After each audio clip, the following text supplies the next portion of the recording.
We had a chance to talk about On the Waterfront last night, but you're a man of so many, the ultimate Renaissance man, Budd Schulberg.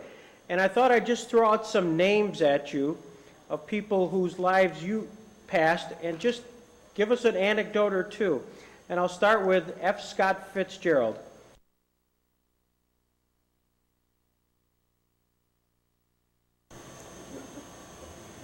But Scott, I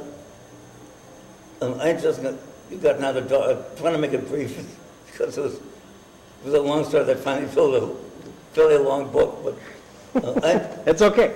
I had just gotten out of college up at Dartmouth, and about 3 years before, and I was back as a young screenwriter. Walter Wenger, the producer at the Samuel Goldwyn studio, had been my sponsor for Dartmouth. He had really sent me there, helped to get me in. And he called me in and gave me a job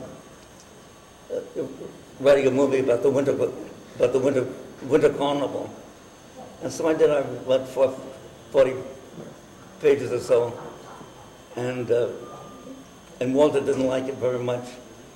And he said that he was going to put another writer on it.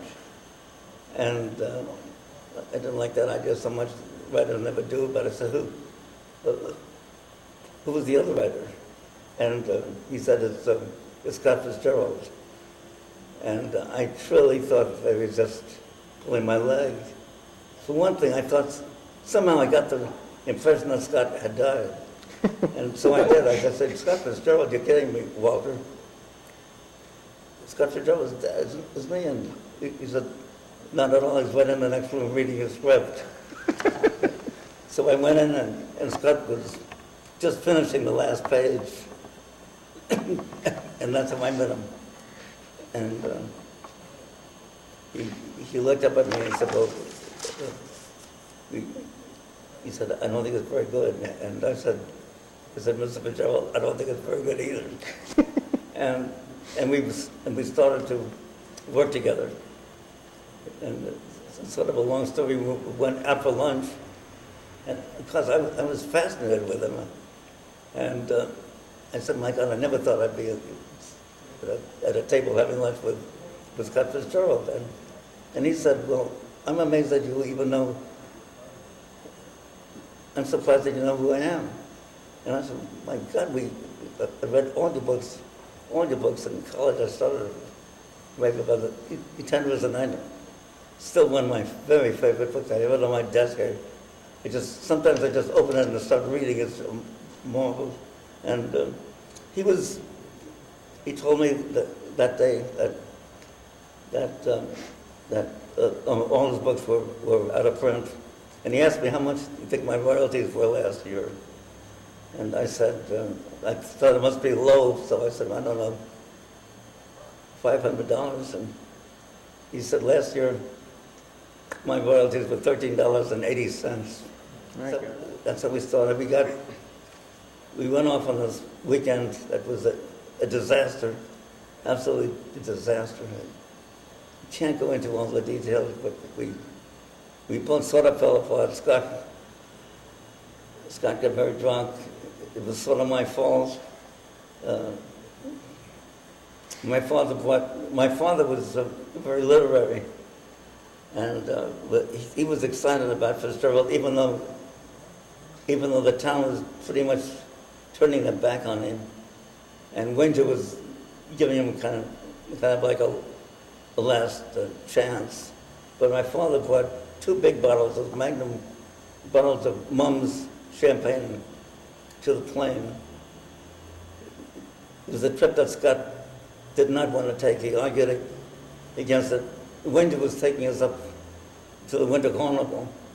And in the meantime, nightmare situation, he was sending his photographic unit up there and planning to shoot all the locations of our story, which we didn't have. We could not lick this damn thing. it was a very mechanical, anyway, I don't know, it really didn't grab either one of us very much. And we started drinking that champagne on the trip. Young people have no idea what flying to New York was like in those days. There was sleepers like a Pullman on a train, because it went on 16, 17 hours. We would stop and refuel twice, I think. And it was just endless. We drank the whole first bottle of champagne on the first leg of the trip, I think. And we got along so well because we had so many interests in common. I was, of course, fascinated by his knowing Ernest Hemingway and Dos Passos, all the great writers of the 20s. And he was quite interested in the new people, that writers of the 30s that I knew. And we were both very anti-Nazi. He was much more political than people realized, really liberal in politics. We were both sports fans, interested in football. I don't think we just got along very well. And we enjoyed talking about everything in this world, about Hollywood. He was very interested in my having been raised in Hollywood. And we got along great on everything, so we couldn't get this damn movie together. And I won't go into it all, but he unraveled, and we stayed at the New Western Hotel.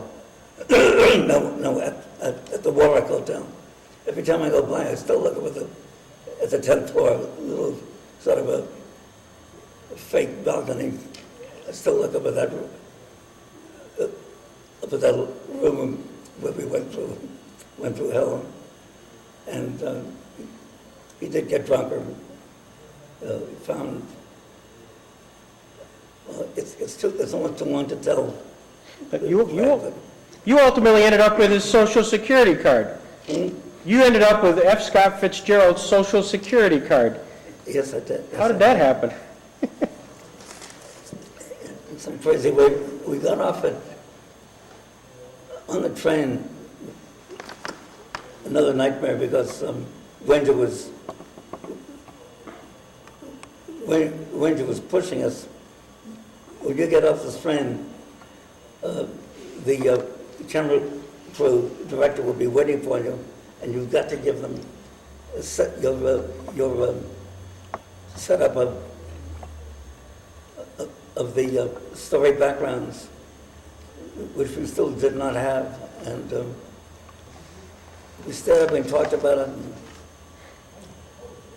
And Scott was pretty far gone. We got off at Springfield, Massachusetts, and the train stopped there. We saw a little coffee place in the train station. We got the idea we'd get off and grab a quick coffee that might help us. And we did.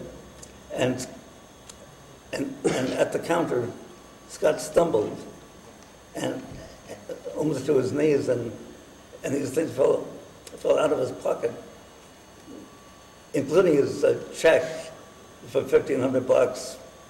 And I just put things back as best I could. And as we're hurrying back to the train pulled out without us. But somehow I must have that day picked up his Social Security card when he fell, had it in my pocket. Somehow that got put away in some box, and years later, looking for something else, I found it. And by that time I decided, You got to keep it. I guess I'll keep it.